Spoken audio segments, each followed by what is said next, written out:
80% ಕರ್ನಾಟಕ ಸರ್ಕಾರ ಖರ್ಚು ಮಾಡಿದೆ.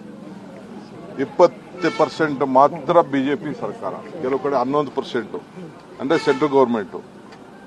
ಎಲ್ಲ ಲ್ಯಾಂಡ್ ಅಕ್ವಿಷನ್ ದುಡ್ಡುಗೆಲ್ಲ ನಾವೇ ಕೊಟ್ಟಿರೋದು, ಲ್ಯಾಂಡ್ ಅಕ್ವಿಷನ್ಗೆ, ಇನ್ಫ್ರಾಸ್ಟ್ರಕ್ಚರ್ಗೆ. ಅವರು ಆ್ಯಕ್ಚುಲಿ 50% ಕೊಡಬೇಕಾಗಿತ್ತು, ಕೊಟ್ಟಿಲ್ಲ. ಆದರೂ ನಾವು ಬೆಂಗಳೂರಿನ ನಾಗರಿಕ ಗೌರವಕ್ಕೋಸ್ಕರ ಬೆಂಗಳೂರು ರಾಜಧಾನಿ ಒಳ್ಳೆ ಟ್ಯಾಕ್ಸ್ ಕೊಡ್ತಾ ಇದೆ, ಕೇಂದ್ರ ಸರ್ಕಾರಕ್ಕೆ ಟ್ಯಾಕ್ಸ್ ಕೊಡ್ತಾ ಇದೆ. ಬೆಂಗಳೂರಿಗೆ ಜನ 1 ಲಕ್ಷಕ್ಕೂ ಹೆಚ್ಚು ಉದ್ಯೋಗಸ್ಥರು ಹೊಸದಾಗಿ ಸೇರ್ತಾ ಇರ್ತಾರೆ ಪ್ರತಿ ವರ್ಷ ಕೂಡ. 1-1.5 ಲಕ್ಷ ಜನ ಟೆಕ್ನಿಕಲ್ ಪೀಪಲ್ ಇಲ್ಲಿಗೆ ಬರ್ತಾ ಇದ್ದಾರೆ. ಸೊ ಅನುಕೂಲ ಆಗಲಿ ಅಂತೇಳಿ ಎಲೆಕ್ಟ್ರಾನಿಕ್ ಸಿಟಿಗೆ ಮಾಡಿದ್ದೀವಿ.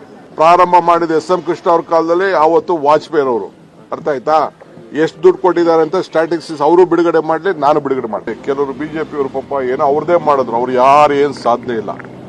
ಯಾವ MP ಕೂಡ 10 ರೂಪಾಯಿ ದುಡ್ಡನ್ನ ಕರ್ನಾಟಕ ರಾಜ್ಯಕ್ಕೆ, ಬೆಂಗಳೂರು ನಗರಕ್ಕೆ ಹಣ ಕೊಡಿಸಲಿಕ್ಕೆ ಯಾವ ತರದ ಸಹಕಾರನೂ ಕೂಡ ಕೊಟ್ಟಿಲ್ಲ.